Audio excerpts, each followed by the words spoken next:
Hello दोस्तों, स्वागत है आप सभी का आपके अपने परिवार मैथ मस्ती में। मैं हूं आलोक सिंह आतीश और आज के इस वीडियो सेशन में हम लोग एक बहुत ही इम्पोर्टेंट और छोटे टॉपिक की बात करने वाले हैं जो आप देख पा रहे होंगे, ऊर्जा संरक्षण का नियम। जी हाँ दोस्तों, आप लोग इससे बहुत पहले से वाकिफ़ हैं एनर्जी से। मैंने पीछे के वीडियो में बहुत बार डिस्कस किया है आपसे कि ऊर्जा जो होती है वो क्या होता है आपका, कि ऊर्जा किसी भी व्यक्ति की कार्य करने की क्षमता होती है, या सिंपल वे में कहते हैं कि कार्य करने की, कोई भी काम को करने की जो क्षमता होती है उसी को हम लोग ऊर्जा कहते हैं। और मैंने आपको पीछे की वीडियो में बताया भी था कि कार्य, ऊर्जा और शक्ति तीनों ही अदिश राशि हैं। और आप सबों को पता है कि ऊर्जा का जो एसआई यूनिट होता है वो होता है आपका जूल, जिसको हम लोग जे से रिप्रेजेंट करते हैं। अब सवाल ये उठता है कि सर ऊर्जा तो एक बेसिक सी बात है, लेकिन ऊर्जा के क्या अलग अलग रूप हैं या फिर ऊर्जा अलग अलग कैटेगरीज में डिवाइड है। एक तरह से अगर आप सोचें तो ऊर्जा के अलग अलग रूप हैं, जैसे कि हम लोग कहते हैं रासायनिक ऊर्जा, सौर ऊर्जा, वैद्युत ऊर्जा। तो ये सारे ऊर्जा के अलग अलग रूप हैं। लेकिन अगर मोटे तौर पे देखा जाए तो आपके पास एनर्जी के दो बेसिक पॉइंट है, पहला स्थितिज ऊर्जा और दूसरा आपका गतिज ऊर्जा। और इस दोनों को मिला करके आप क्या बना लेते हैं, मैकेनिकल एनर्जी, यांत्रिक ऊर्जा बना लेते हैं। लेकिन इतना सारे चीज़ों की हमको आज के क्लास में ज़रूरत नहीं है, बस ये आपका एक रिमाइंडर था ताकि आप ये पीछे की क्लास में देखें तो आपको ये कंसेप्ट याद रहे, जो मैं आगे बता रहा हूँ उसको आप अच्छे से समझ पाएँ, रिलेट कर पाएँ, बस इसलिए ये बताना ज़रूरी था। अब दोस्तों आते हैं, चूँकि आपको पता है कि ऊर्जा के अलग अलग रूप हैं, रासायनिक ऊर्जा, वैद्युत ऊर्जा, सौर ऊर्जा, प्रकाश ऊर्जा, बहुत सारे रूप हैं। तो ये ऊर्जा संरक्षण का नियम क्या कहता है? ऊर्जा संरक्षण का नियम ये कहता है कि ऊर्जा का ना तो निर्माण हो सकता है, ऊर्जा का ना तो निर्माण हो सकता है, ना तो निर्माण हो सकता है, और ना ही नाश हो सकता है, ना ही नाश हो सकता है। सिर्फ और सिर्फ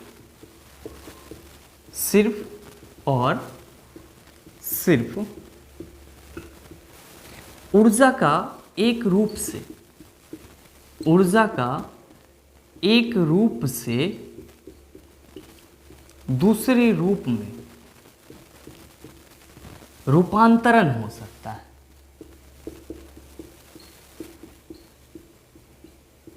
रूपांतरण हो सकता है। इसी को हम लोग law of conservation of energy कहते हैं। मतलब ये आपका क्या कहता है कि कोई भी एनर्जी है, किसी भी टाइप का एनर्जी है, ना तो आप एनर्जी को क्रिएट कर सकते हो, ना तो उसको आप बना सकते हो, ना ही आप किसी भी तरीके से उसको नाश कर सकते हो, नष्ट कर सकते हो। तो आप कर क्या सकते हो? तो आप सिर्फ और सिर्फ ये कर सकते हो कि उसके जो फॉर्म हैं उसके रूप में आप रूपांतरण ला सकते हो, ट्रांसफॉर्मेशन ला सकते हो। मतलब एक रूप से दूसरे रूप में बदल सकते हो।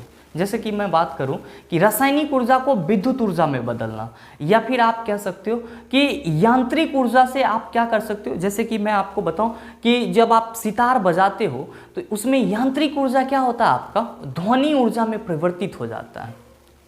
आप जब कहते हो कि सर कैंडल जलाते हैं, मोमबत्ती जब जलाते हो, तो मोमबत्ती के अंदर में जो मोम होता है वो एक रासायनिक पदार्थ है, और जब वो रासायनिक पदार्थ जलता है आपका, तो जलने के बाद वो आपका प्रकाश और ऊष्मा ऊर्जा में परिवर्तित हो जाता है। यही आपका ऊर्जा का ट्रांसफॉर्मेशन होता है। तो ऊर्जा संरक्षण का सिद्धांत हमेशा से इस पक्ष में रहा है कि आप इसको न तो क्रिएट कर पाओगे और ना ही आप इसको क्या कर पाओगे, नाश कर पाओगे। सिर्फ और सिर्फ आप इसका ट्रांसफॉर्मेशन कर सकते हो एक रूप से दूसरे रूप में। अब सवाल ये उठता है, क्योंकि आप लोग बहुत ज्ञानी मानव हैं, आप लोगों के मन में क्वेश्चन आ रहा होगा कि सर ये बात बहुत बेसिक सा है, इसको तो हम पहले से ही समझ रहे थे। मेरा ये समझाने का मकसद नहीं था, मेरा समझाने का मकसद था दोस्तों कि ये जो ऊर्जा एक रूप से दूसरे रूप में रूपांतरण हो सकता है, तो इसके लिए क्या कोई उपकरण है ऑब्वियसली इसके लिए आपके पास उपकरण है, आपके पास डिवाइस हैं जो आपके ज़रूरत के अनुसार ऊर्जा को, एनर्जी को एक रूप से दूसरे रूप में ट्रांसफॉर्म करके आपके ज़रूरी कामों के लिए ऊर्जा प्रदान करती है। अब आप बोलोगे सर वो कौन कौन से हैं, और मैं आपको बता दूं कि दोस्तों आपके इसी टॉपिक से आपके एग्जाम में क्वेश्चन पूछे जाते हैं और बहुत ही आसान लेवल के क्वेश्चन होते हैं। और वो क्वेश्चन आसान तब तक होता है जब तक आप उसको अच्छे से समझ पाते हैं। अगर आप अच्छे से नहीं समझते तब वो आपके लिए आसान नहीं होता। तो आइए हम लोग देखते हैं कि ऐसे कौन कौन से उपकरण हैं जो आपके ऊर्जा को एक रूप से दूसरे रूप में ट्रांसफॉर्म करते हैं। और ध्यान दीजिएगा, मैं उस पर आपको उससे संबंधित क्वेश्चन भी करवाने वाला हूँ इसी पार्ट। आइए दोस्तों, आपके एग्ज़ाम में जो आपके ऊर्जा के रूपांतरण से क्वेश्चन पूछे जाते हैं उसमें मेनली रूप से ये जितने भी आपको उपकरण, डिवाइसेस दिख रहे हैं, इससे संबंधित क्वेश्चन पूछे जाते हैं। यकीन मानिए ये बहुत ही बिल्कुल ही बेसिक सा बात है। अगर आप थोड़ा सा अपना माइंड को फास्ट करेंगे, अप्लाई करेंगे, तो इस चीज़ को आप आसानी से समझ पाएंगे। आप बोलेंगे सर कैसे? मैं आपको बता दूं कि यहाँ पे आपका लिखा हुआ है सौर सेल। सौर सेल मतलब, सौर सेल का मतलब क्या होता है? सौर सेल का मतलब होता है जो आपके सन के ऊर्जा से, मतलब क्या, सूर्य की रोशनी से काम करता है। तो सौर का मतलब ये हुआ। अब है सेल, तो सौर सेल मतलब क्या कि ये सौर ऊर्जा को किस में चेंज करेगा? विद्युत ऊर्जा में चेंज करेगा। मतलब क्या कि ये सूर्य का जो रोशनी होगा उसको ये किस में चेंज करेगा? सौर ऊर्जा को विद्युत ऊर्जा में चेंज कर देगा। दोस्तों आपके एग्जाम में ये सौर ऊर्जा ना दे करके कभी कभी आपको प्रकाश ऊर्जा भी मिल सकता है, तो इसके लिए आपको परेशान होने की बात नहीं है। नेक्स्ट है आपका डायनेमो। जरा सा आप सोचिए, जब पुराने ज़माने में साइकिल के पीछे में डायनेमो लगा हुआ रहता था तो उसमें क्या होता था कि साइकिल का चक्का जब नचता था तब वो डायनेमो जलता था, तो आगे वाला बल्ब जलता था।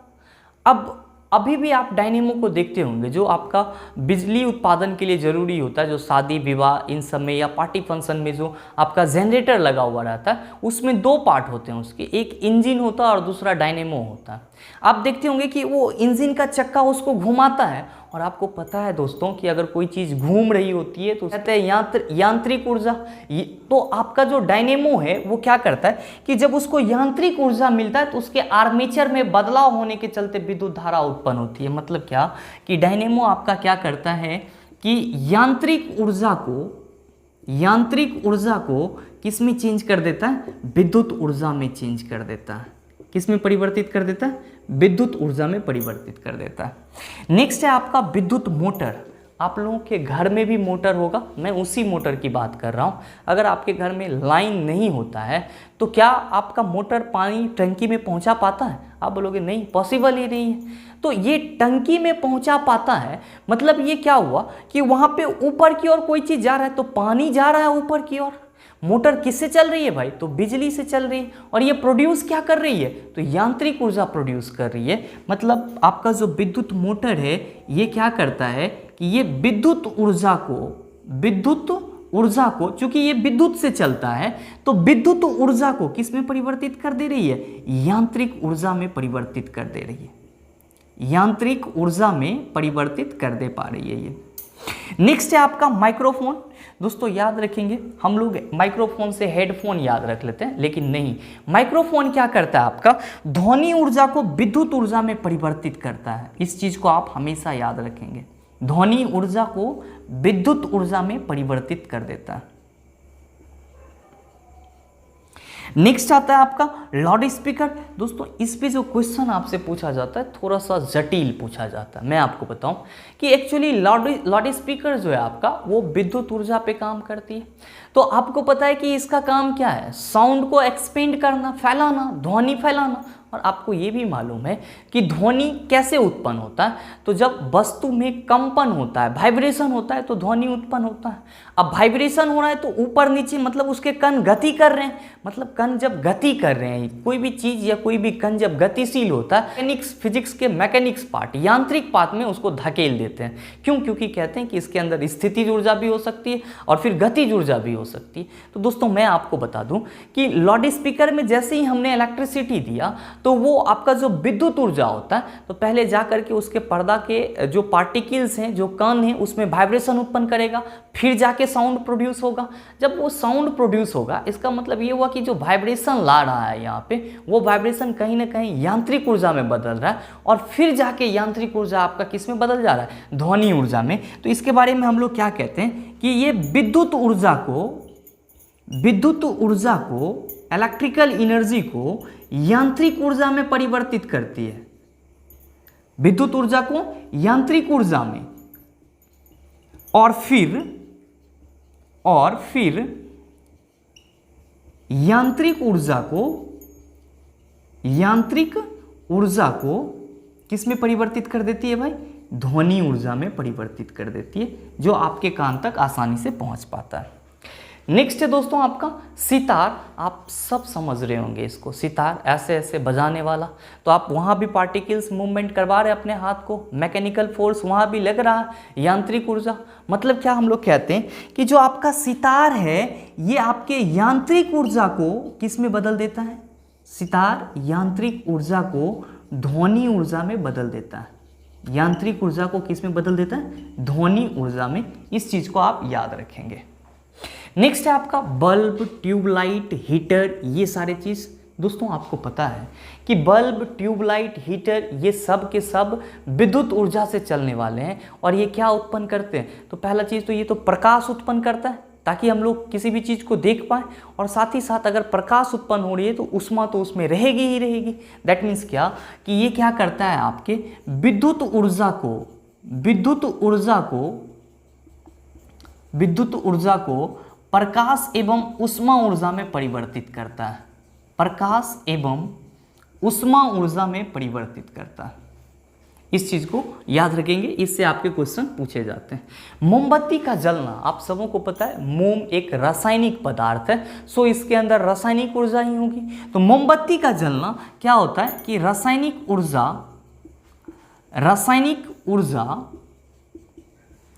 आपका किस में बदल जाती है? प्रकाश ऊर्जा में बदल जाती है। रासायनिक ऊर्जा प्रकाश ऊर्जा में बदल जाती है। आप यहाँ भी कह सकते हो कि चूंकि जब मोमबत्ती जलता है तो वो भी आपको गर्माहट देता है, मतलब ऊष्मा भी रिलीज होती है, तो प्रकाश ऊर्जा है और ऊष्मा ऊर्जा में परिवर्तित हो जाती है। कोयले का जलना, तो कोयला जलाओगे तो आपको कोई ज़्यादा रोशनी नहीं होगी, तो यहाँ पे प्रकाश ऊर्जा कहना गलत हो जाएगा। हाँ, आपको मालूम होना चाहिए कि कोयला जो है आपका कार्बनिक मटेरियल है, सो इसके अंदर तो पहले से ही कार्बन है, मतलब रासायनिक पदार्थ है। तो ये क्या करता है कि ये रासायनिक ऊर्जा को ऊष्मा ऊर्जा में परिवर्तित कर देता है। रासायनिक ऊर्जा को ऊष्मा ऊर्जा में परिवर्तित कर देता है। क्या? कौन सा? कोयले का जलना आपका क्या है? रासायनिक ऊर्जा का ऊष्मा ऊर्जा में परिवर्तन है।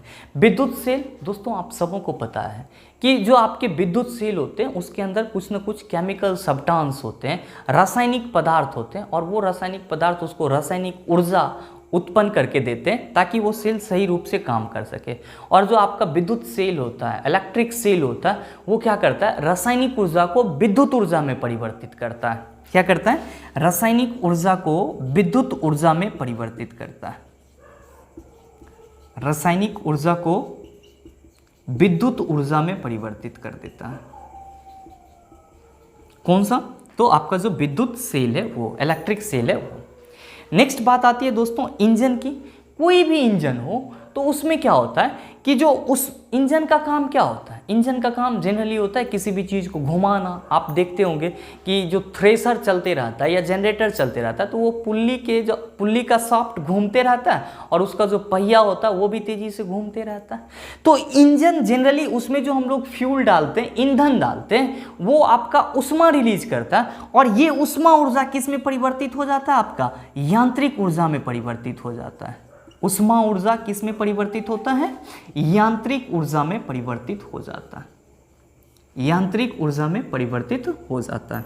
नेक्स्ट है आपका प्रकाश विद्युत सेल। इसको हम लोग क्या बोलते हैं कि लाइट इलेक्ट्रिक सेल या फोटो इलेक्ट्रिक सेल बोलते हैं। इसको लाइट इलेक्ट्रिक सेल नहीं बोलते, सॉरी, फोटो इलेक्ट्रिक सेल बोलते हैं। ये प्रकाश विद्युत सेल में क्या होता है आपका कि प्रकाश ऊर्जा जो है वो किस में बदल जाता है? विद्युत ऊर्जा में बदल जाता है।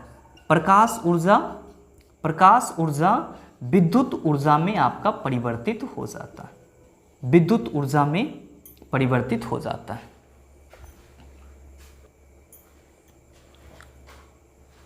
दोस्तों ये पूरा का पूरा आपका law of conservation of energy, और उसमें जो ट्रांसफॉर्मेशन वर्ड आता है, रूपांतरण होता है, मतलब ऊर्जा का कौन सा रूप किस रूप में रूपांतरित हो जाता है, तो उस पर ये पूरा कंसेप्ट था। आपको अगर एग्जाम में क्वेश्चन पूछे जाएंगे तो आप याद रखेंगे इसी 12 में से कोई ना कोई आपका क्वेश्चन पूछा जाएगा और आपको आंसर सही करना है। अगर आप इसको अच्छे से सीखना चाहते हैं तो आप अपने घर में प्रैक्टिस के लिए इसका नोट्स बना सकते हैं, और अगर आप उसको दिन में या कभी भी आपको जब टाइम मिले पढ़ाई करते वक्त अगर आप एक बार सरसरी निगाह से देख सकते हैं तो मेरा मानिए कि आपको 1 नंबर तो एग्जाम किसी भी एग्जाम में आपको 1 नंबर ये जरूर दिलाएगा। अब आते हैं दोस्तों कि इस पे क्वेश्चन किस टाइप से पूछे जाते हैं, उसको भी हम लोग देख लेते हैं। आइए दोस्तों हम लोग ऊर्जा के रूपांतरण पे कुछ क्वेश्चन भी देख लेते हैं कि आपके एग्जाम में किस टाइप से क्वेश्चन पूछे जाते हैं। पहला आपसे क्वेश्चन पूछा है, लाउड स्पीकर में ऊर्जा परिवर्तन होता है। अभी जस्ट मैंने आपको बताया लाउड स्पीकर में ऊर्जा 2 बार परिवर्तित होता है। पहला आपका जो विद्युत ऊर्जा है वो आपके यांत्रिक ऊर्जा में परिवर्तित हो जाता, और फिर से यांत्रिक ऊर्जा ध्वनि ऊर्जा में। तो आप यहाँ पे ऑप्शन देखेंगे, ध्वनि से यांत्रिक एवं यांत्रिक से विद्युत, विद्युत से यांत्रिक एवं यांत्रिक से ध्वनि। मैंने अभी जस्ट आपको बताया कि लाउड स्पीकर में विद्युत से यांत्रिक में चेंज होता है और यांत्रिक से फिर क्या होता है, ध्वनि में। मतलब आपके इस क्वेश्चन का सही आंसर ऑप्शन नंबर बी होगा। नेक्स्ट है, निम्नलिखित में से किस यंत्र में यांत्रिक ऊर्जा वैद्युत ऊर्जा में परिवर्तित हो जाता है? किस यंत्र में जो आपका मैकेनिकल एनर्जी होता है वो किस में ट्रांसफर हो जा रहा है? इलेक्ट्रिकल एनर्जी में। तो आप देख रहे हैं दोस्तों कि ट्रांसफार्मर ये तो वोल्टेज के लिए होता है, हम कहते हैं मोटर। तो आप इस मोटर में देखे होंगे कि ये मोटर जो है आपका किस पे काम करता है। अभी जस्ट मैंने आपको बताया कि मोटर विद्युत ऊर्जा को यांत्रिक ऊर्जा में परिवर्तित कर देता है, जबकि जो डायनेमो होता है वो आपका यांत्रिक ऊर्जा को किस में परिवर्तित करता है, वैद्युत ऊर्जा में परिवर्तित कर देता है। आपके इस क्वेश्चन का सही आंसर होगा option number D. Next question है दोस्तों, रासायनिक ऊर्जा का विद्युत ऊर्जा में परिवर्तन होता है। ध्यान से देखिए, केमिकल एनर्जी का इलेक्ट्रिकल एनर्जी में परिवर्तन होता है, कैसे होता है? तो डायनेमो से ना, इलेक्ट्रिक हीटर नहीं, परमाणु बम नहीं, बैटरी में केमिकल एनर्जी होती है और बैटरी केमिकल एनर्जी किस में परिवर्तित करती है, आपका विद्युत ऊर्जा में परिवर्तित करती है। शुष्क सेल में जो आपका ड्राई सेल होता है में किस प्रकार की ऊर्जा निहित होती है? आपका कोई भी सेल होगा सब में बस एक ही प्रकार की एनर्जी होगी, और वो कौन सी एनर्जी होगी?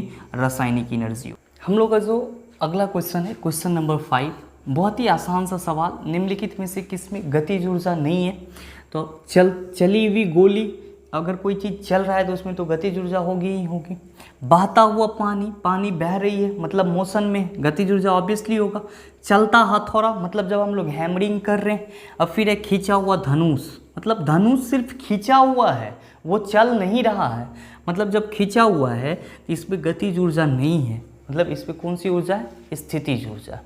दोस्तों उम्मीद करते हैं यहाँ तक कि आप सारी बातें से समझ में आ गई होगी, और अगर आपको वीडियो अच्छा लगा तो वीडियो को लाइक कीजिएगा, शेयर कीजिएगा, और जाते जाते चैनल को सब्सक्राइब करके बेल आइकन दबा लीजिएगा, ताकि आपको इस तरह के एग्ज़ाम रेलेवेंट वीडियो सबसे पहले आपके पास पहुँचे और आप उसका भरपूर फ़ायदा उठा पाएँ।